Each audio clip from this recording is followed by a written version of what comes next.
Not loud, that was the thing nobody tells you about moments that chain everything they don't announce themselves with volume.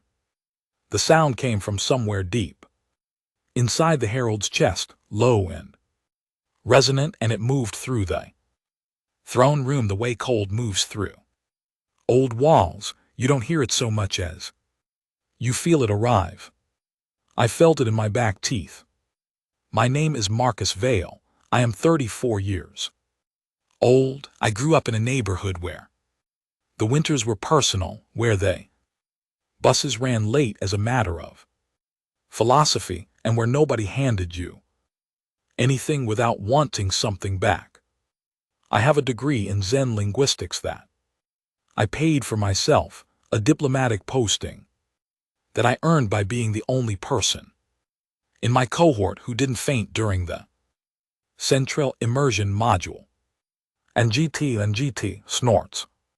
And GT, and a protein bar in my left jacket pocket that I had been saving for a bad moment.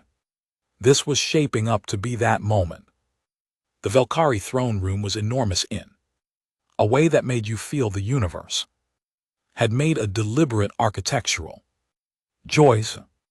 The ceiling disappeared into something that wasn't quite darkness and wasn't quite light, a kind of gray that existed between states, like the room itself hadn't decided what it wanted to be yet.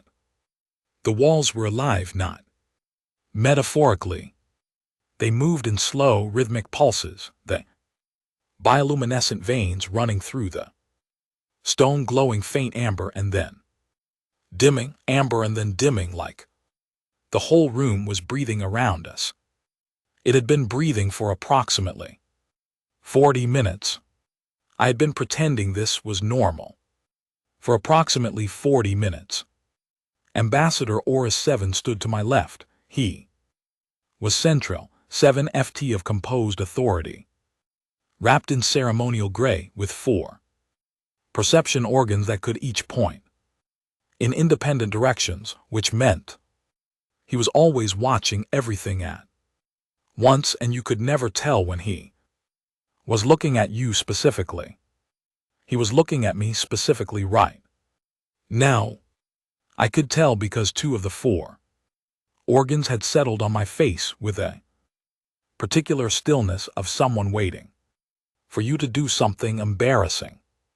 To my right stood Lieutenant Prax of the Tavari delegation, 4 arms, 2 of which were currently occupied with objects that served diplomatic functions I didn't fully understand, and 2 of which were folded across his chest in a posture that I had learned over 6 weeks of working alongside him meant he was thinking something he had decided not to say.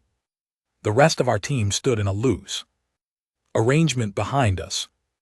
5 diplomats, 3 translation specialists, 2 security advisors, all of them trained, all of them experienced, all of them standing with the careful stillness of people who had read every briefing document and still found themselves unprepared for the specific texture of being inside a room that breathed.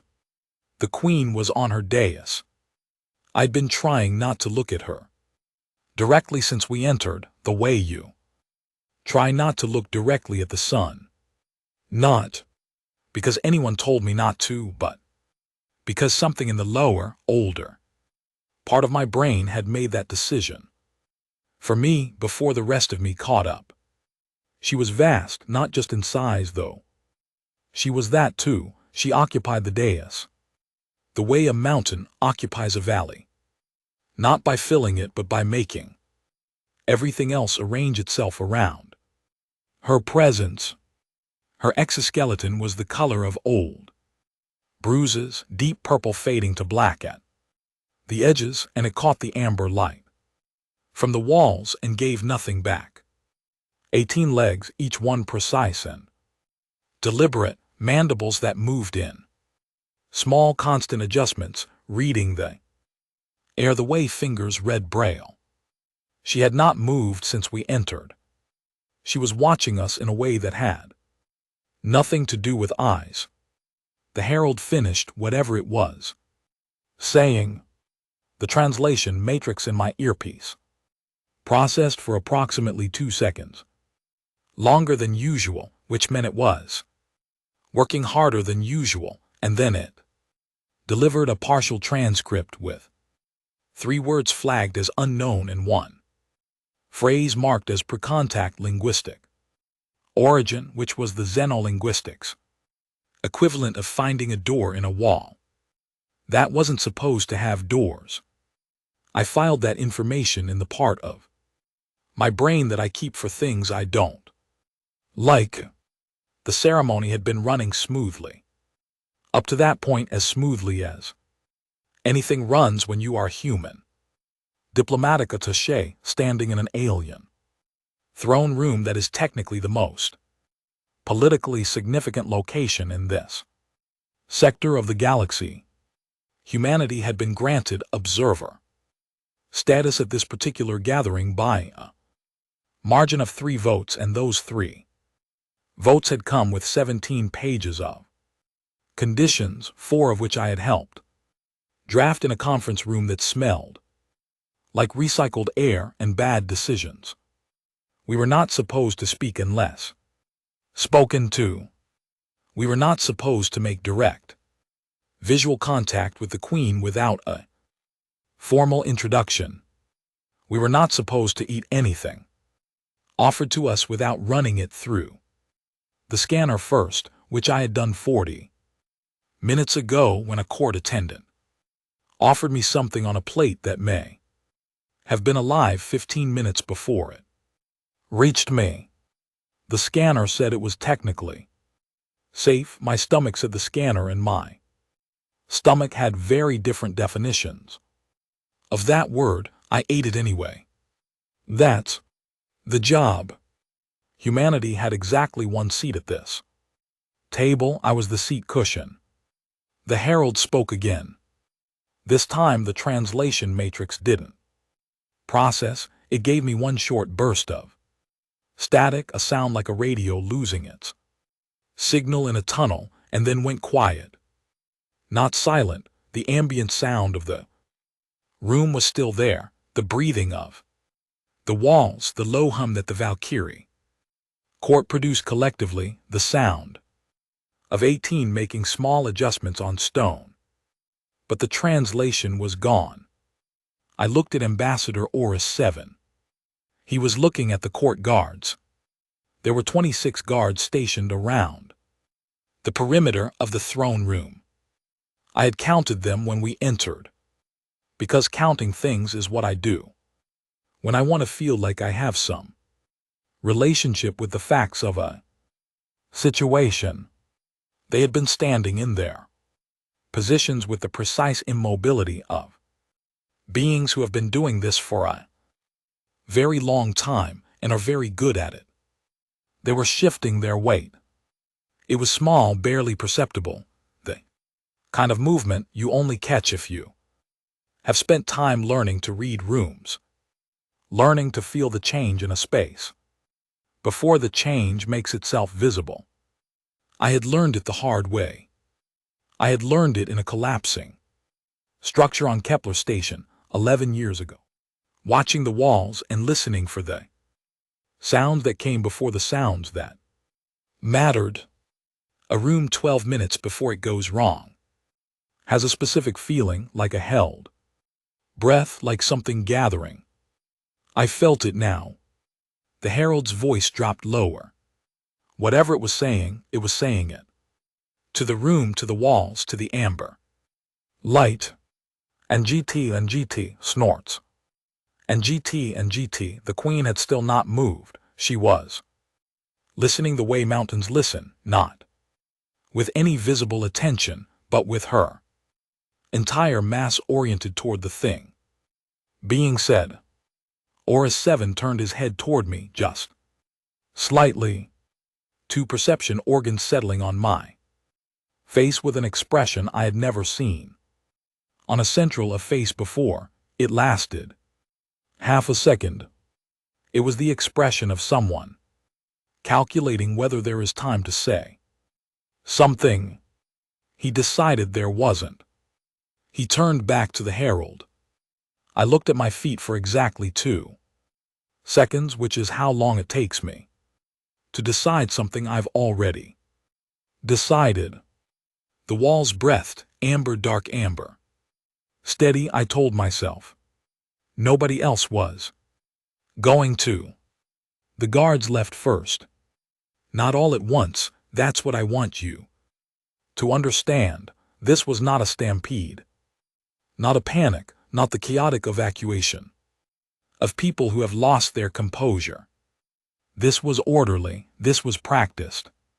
This had the terrible efficiency of a protocol being executed by people who knew exactly what the protocol was and had been trained for it and were now, without any visible distress, carrying it out. One unit peeled away from the eastern wall, then the western contingent.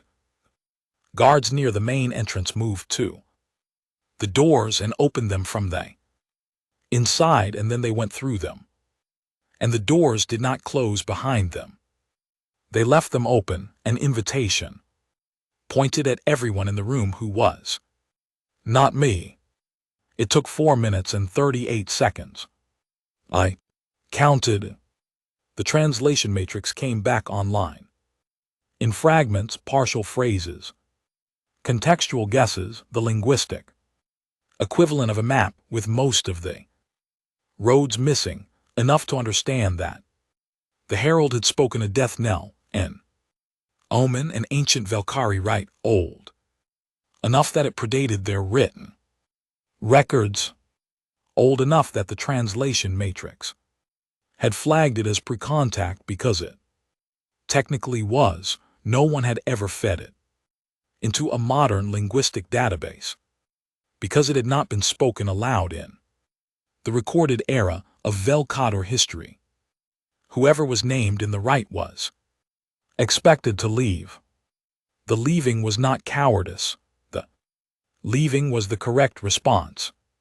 The leaving was built into the ritual as the only viable option for anyone who wished to continue existing in the political and literal sense. I processed this while watching our diplomatic team process it. Lieutenant Prax moved first. He came to my left side and put one hand, one of the 2 that had been folded across his chest, on my arm. His grip was firm and completely without cruelty. Adichie. Protocol 7, now. Protocol 7 was the emergency extraction procedure. We had gone over it in the briefing, which I had read, and in the secondary briefing, which I had also read, and in the simulation exercise, which I had participated in with the focused attention of someone who takes emergency extraction procedures seriously. I looked at the Queen. She had not moved. I said something that I would think about later with the specific discomfort of a person reviewing their own decisions. I said, "Yeah, give me a second." Prax held on for a moment longer than he needed to, then he let go. He went through the open doors. Aura 7 was already gone. I had not seen him go, which told me he had made the decision quickly and moved with the quiet efficiency that 7FT Centauri ambassadors are capable of when they want to be. The rest of the team followed in the next 90 seconds. I registered each departure the way you register weather. Not with judgment, just with attention. Who went in what order, who hesitated at the door, who did not look back. 2 people looked back. Neither of them came back. The doors were still open. The amber light from the walls pulsed through them into the corridor outside. And I could see the last of the diplomatic contingent moving away down the hall, and then the corridor was empty and the doors were still open. and I was alone in a room the size of a cathedral. With her, the queen descended from the dais. She did it slowly, each of her 18 legs, placed with the deliberateness of something that has never needed to hurry, because the universe has always been willing to wait for her. The sound of it was, I am going to be honest with you, the kind of sound that does something specific to the part of your nervous system that is responsible for keeping you alive, not a threatening sound, not an aggressive one, just a sound of immense, unhurried intention. I did not back up. I want to be clear that this was not courage. Courage is when you feel the pull towards safety and choose against it out of some value that means more to you than the safety does. What I felt was different. What I felt was my legs doing arithmetic, weighing the geometry of the room, the distance to the doors, the speed of what was moving toward me, the institutional memory of every time I had run toward safety and arrived to find 12 minutes had already passed, and the arithmetic kept coming back to the same answer. Running changes the shape of what this is, and I needed the shape to stay negotiable. So I stood there. She stopped at the base of the dais, 12 ft from me, close enough that I could see the details of her exoskeleton in the amber light, the hairline variations, in color the places where old damage had healed into new patterns, the way the bioluminescent veins ran up under the shell in lines that might have been writing in a language older than anything my matrix could parse. She was reading me the same way. The silence lasted long enough that I started to feel it as a physical thing. A weight, a texture, a presence in the room alongside us, and then I did something that my written incident report would later describe as an attempt to establish baseline communication parameters, and that I would privately describe to myself alone in my quarters at 2:00 in the morning as the worst opening line in the history of interspecies contact. I asked her if she wanted to sit down. The queen went completely still. I'm aware of how that sounds. I'm aware that she had 18 legs and a dais and 4,000 years of reign, and that the question of whether she wanted to sit down was, in any rational framework, a question so spectacularly inappropriate to the moment that it should have been impossible to say it. And yet my mouth had produced it, and the translation matrix had functioning, again running at full capacity now, as if the crisis had clarified something. Its processing transmitted it, and here we were. She tilted her massive head, one slow rotation, like a satellite dish finding a signal. I held very still. She made a sound low in her chest, not words, not yet, a sound of I filed it under consideration. I had no better category. Then she began to move around me. Not at me, around me. Slowly, the way a person moves around a piece of furniture they're not sure they want in the room. I turned with her, keeping my face toward her, which took some effort, because she covered ground efficiently with those 18 legs, and I was working with 2. She was examining me from every angle. I let her. I narrated her in my head the way I narrate everything when I need to stay level, cataloging the details, the measurements, the observable facts, the amber markings on her front-facing plates, the way her mandibles shifted with each breath she took, the smell of the room, which was copper and something else, something like old paper warming in sunlight, and underneath that, something I couldn't name and didn't try to The translator was catching pieces of her subvocal communication, not speech. Not directed at me, more like thinking out loud in a register I wasn't supposed to be able to hear. Fragments, partial meanings, one phrase that the Matrix flagged with a confidence rating of 61% and translated as the soft thing did not run. I worked with 61%, I always had. The full translation of what the Herald had spoken came through in pieces over the next several minutes, assembled by the Matrix from context and cross-reference, and what I suspected was a certain amount of educated guessing. A death gnoming was an ancient Valkyrie adjudication protocol, pre-dynastic in origin. When spoken, it named every individual in the room as a subject of judgment. The correct response, the expected response, the response built into the ritual for 4,000 years, was to leave.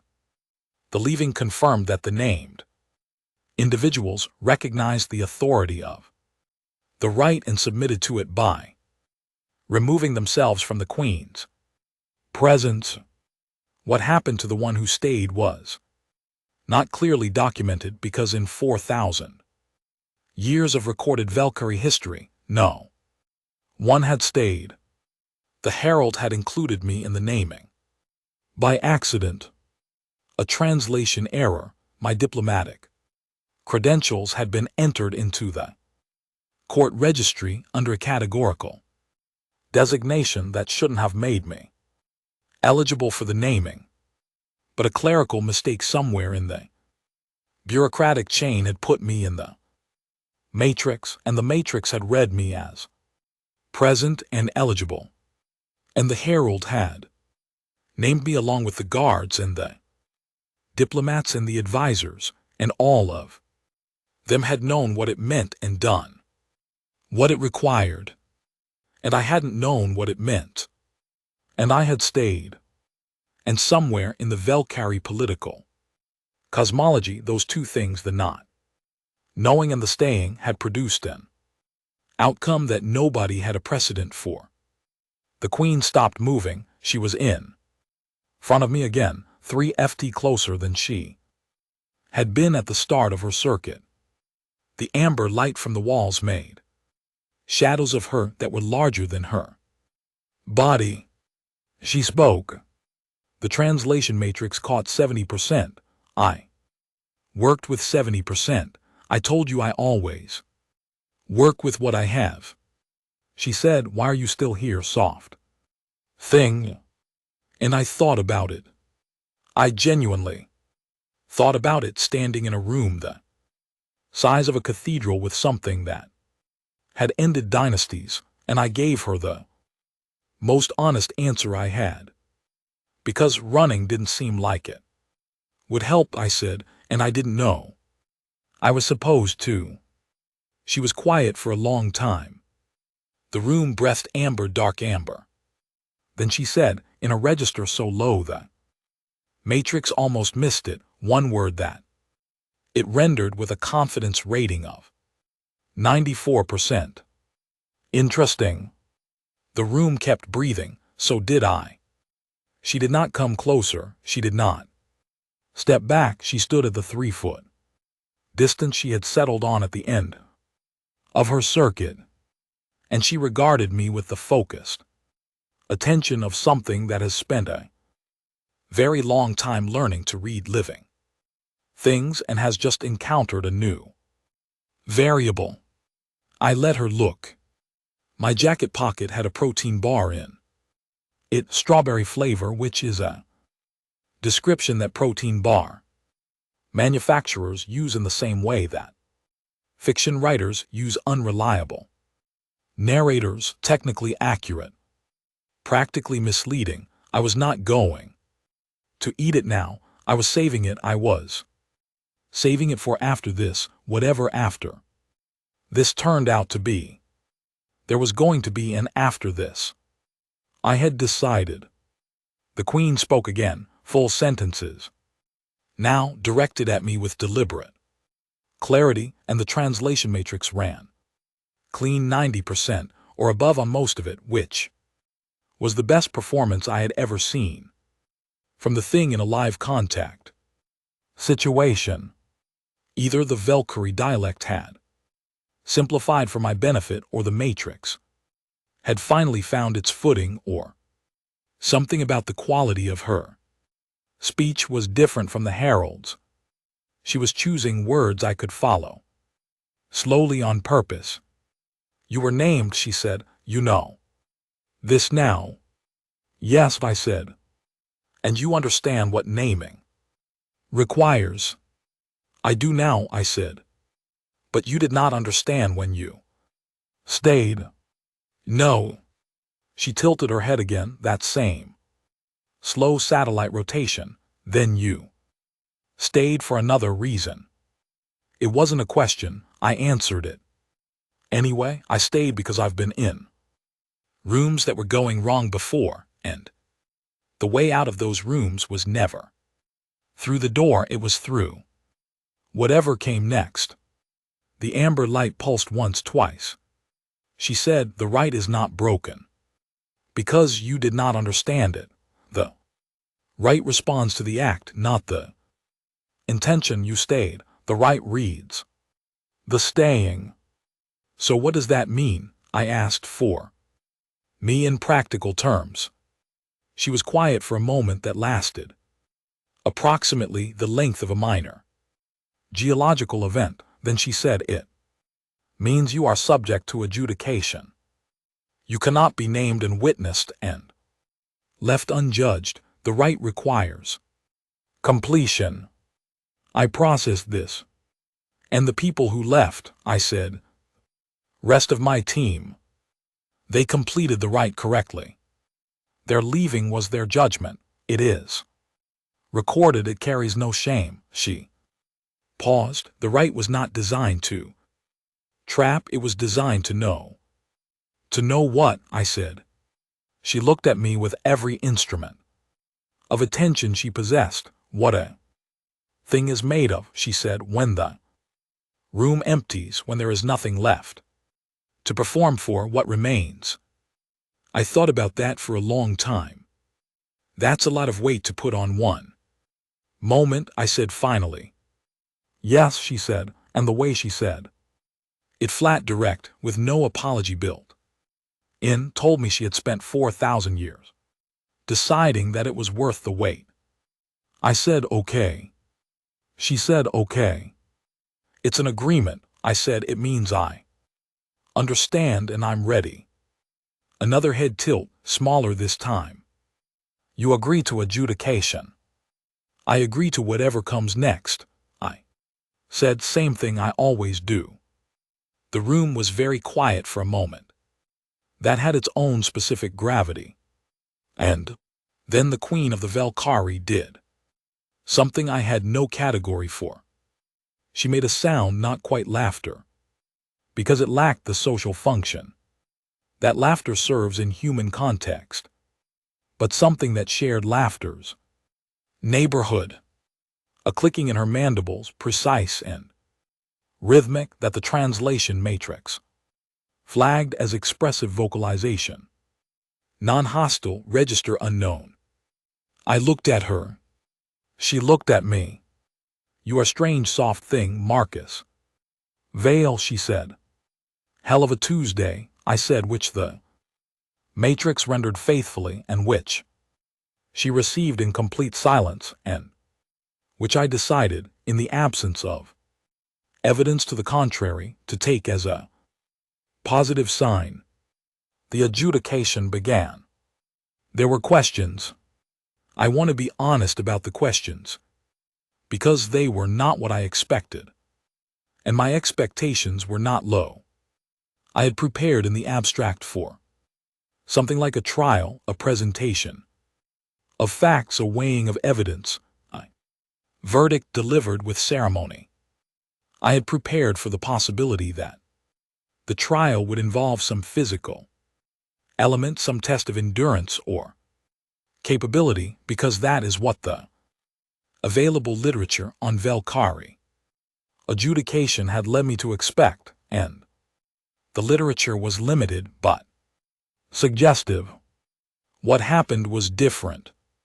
The Queen asked me questions that had no policy dimension. They had no diplomatic weight. They had no relationship, as far as I could determine, to my credentials or my posting or humanities observer status, or any of the 17 pages of conditions that had been attached to our presence in this room.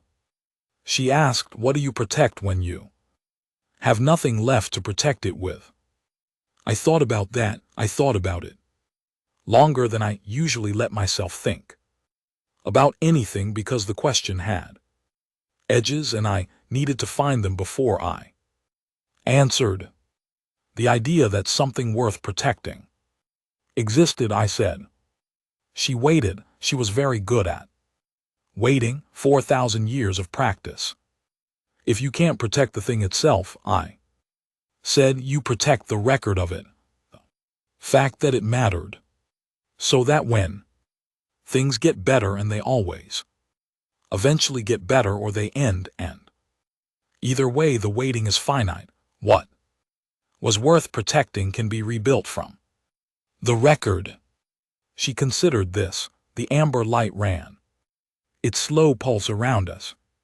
Second question, she said, what name do you give the thing you carry that has no name? I stood very still. This was the question I had not prepared for, which is different from the questions I had prepared for. Incorrectly, this question reached past the preparation and touched something that I kept in a specific interior location, not hidden exactly but stored away from casual handling. I don't give it a name, I said after a moment. Names make things smaller. Some things are the right size when they stay unnamed. She tilted her head. But you carry it, she said. Yes, I said. Is it heavy? I looked at her, at the amber light reflected in the deep purple of her exoskeleton, at the mandibles moving in, those small constant adjustments reading the air between us. Yes, I said. Show me where, she said. And I understood without being told that this was not a metaphor she was asking for. She wanted to know the location, the physical site of it. I put my hand on my sternum, flat palm, right in the center, the way you check for a heartbeat on someone else. She watched where I put my hand. Then she answered her third question herself in a way she asked it, and I answered before I knew I was answering. The filter down, the hour late enough inside me that the careful management of what I said and how I said it had stopped functioning. She asked, what did the moment cost that made you what you are? And I told her about Kepler Station. Not the whole story, one sentence, the weight of it compressed to fit. 11 years ago, I said, I was in a structure that failed. I waited in the dark for people to come. They came, but there were 17 people in that structure. And 12 minutes of waiting is a very different thing depending on which end of the rescue you're on. She was completely still. I did not elaborate. I had nothing to add that the sentence hadn't already carried. The room breathed, the amber light pulsed somewhere outside the throne room in the corridor that my diplomatic team had evacuated through 40-some minutes ago. There was presumably a great deal of anxious waiting happening, and reports being drafted in real time, and contingency protocols being discussed. And here there was just the Queen and me, and a sentence about 12 minutes that sat between us like something I had set down carefully and was not sure I could pick back up. She moved toward me. One step, deliberate, announced. She reached out with one limb, not one of the larger structural legs, but a smaller forward-facing one, articulated at multiple points, precise in a way that reminded me of surgical instruments or calligraphy pens. She extended it toward my sternum. She stopped just before contact and looked at me with a question that had no language, only patience. I did not move. She pressed the tip of the limb gently, with a pressure that was less than a heartbeat, against the center of my chest where my hand had been. My heart did what you would expect it to do. She held the contact for a moment, not long enough. Then she said one word. The Matrix got it clean, 97% confidence, no ambiguity in the rendering. Intact, she said. The word landed in the room the way large things land, not violently, but with the weight of something real, displacing the air around it. I stood with it. I thought about telling her that the word was generous, that what she was identifying as intact was, on closer examination, a construction of choices made in the absence of better options, held together by the functional stubbornness of someone who had not found a good reason to stop, that the structural integrity of the thing she was calling intact was, at best, an ongoing argument between what I was and what I had needed to become. I did not tell her any of that. The word sat between us, newly born, breathing. I studied. The doors were still open when the Queen returned to her dais.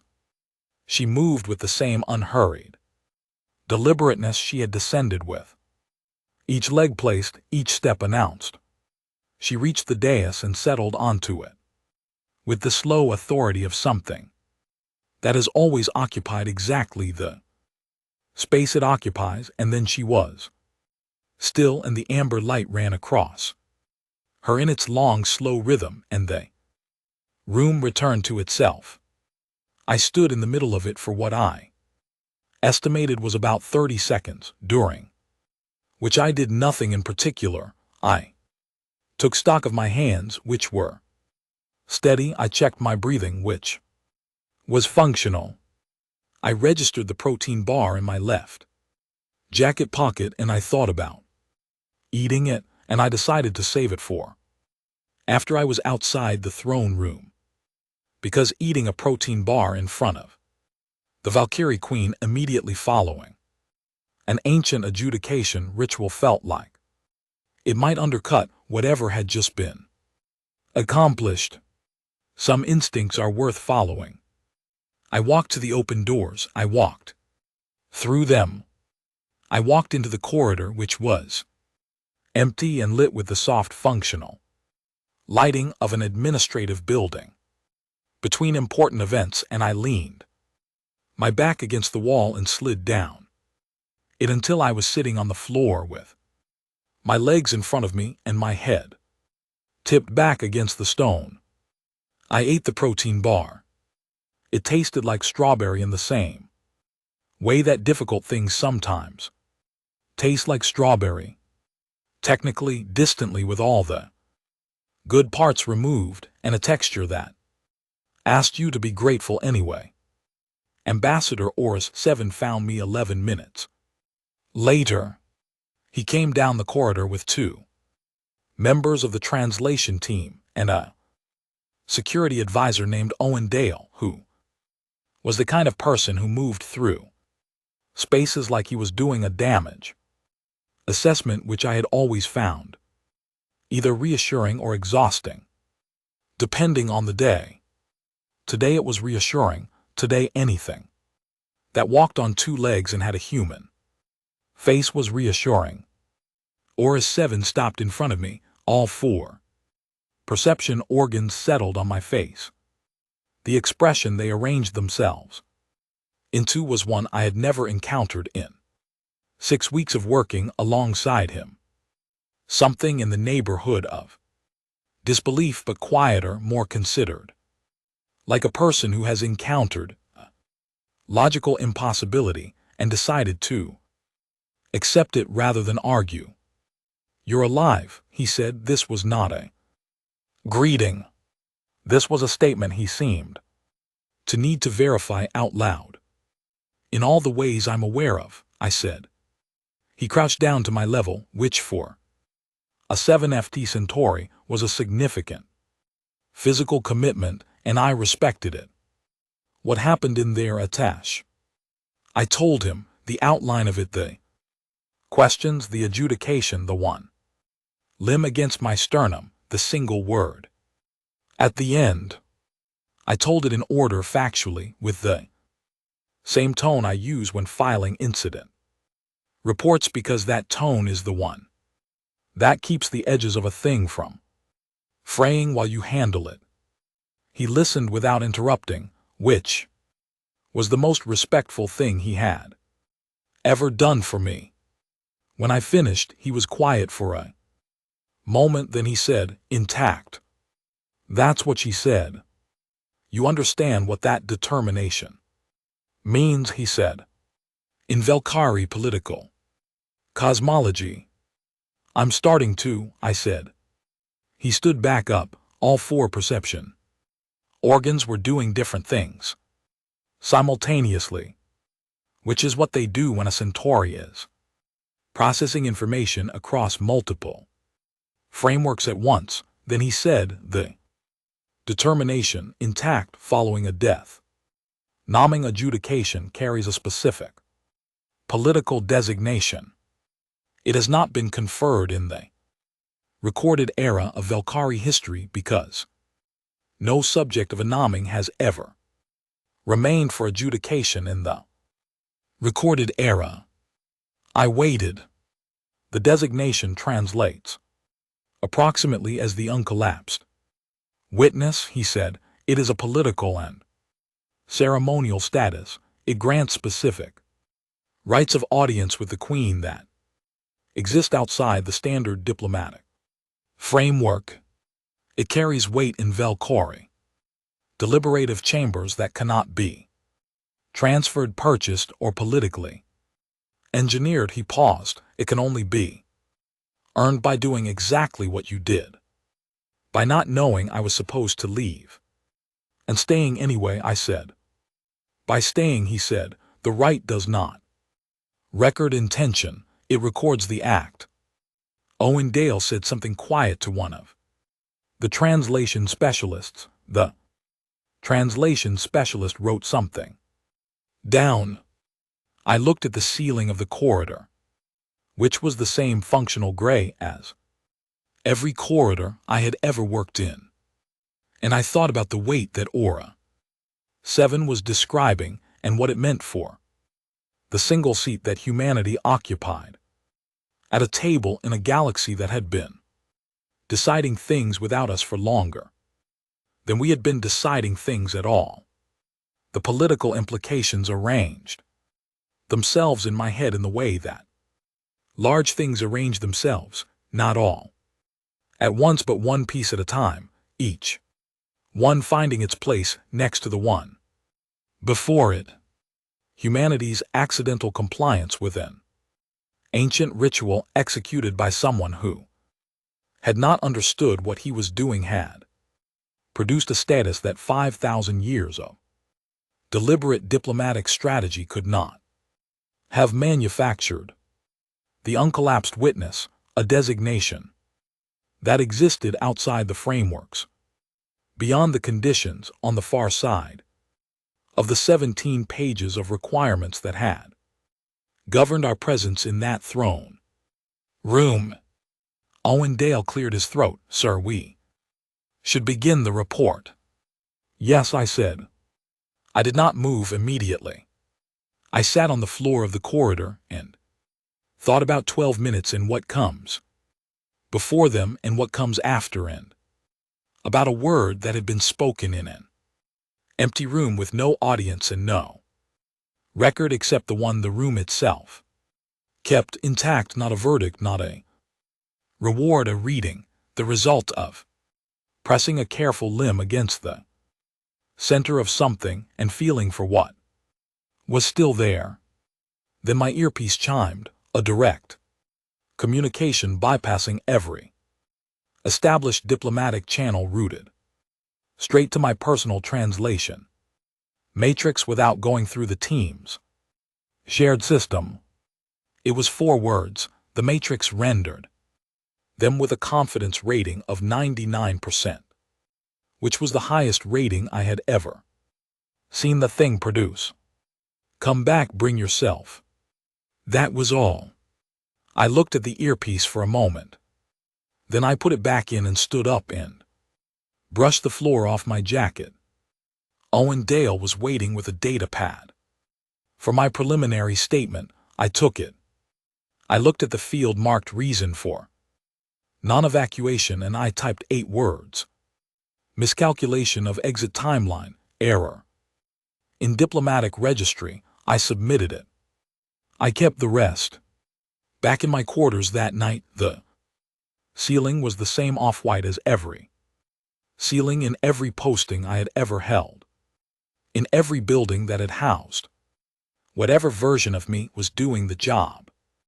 At the time, it was aggressively neutral. It had no opinion about anything that had happened. It asked nothing of me and offered nothing in return, and I found this deeply, genuinely restoring. I lay on my back and looked at it. I thought about the word intact and whether a word can become more true the longer it sits in the air after it is spoken. I thought about Kepler Station and 12 minutes and the 17 people who had all had their own version of that wait, their own interior accounting of what the dark cost them. I thought about a room that breathed amber light and a being that had spent 4,000 years learning what living things were made of. I thought about come back, bring yourself. Like there was a version of me I might leave behind if I wasn't careful, like the instruction was both an invitation and a caution.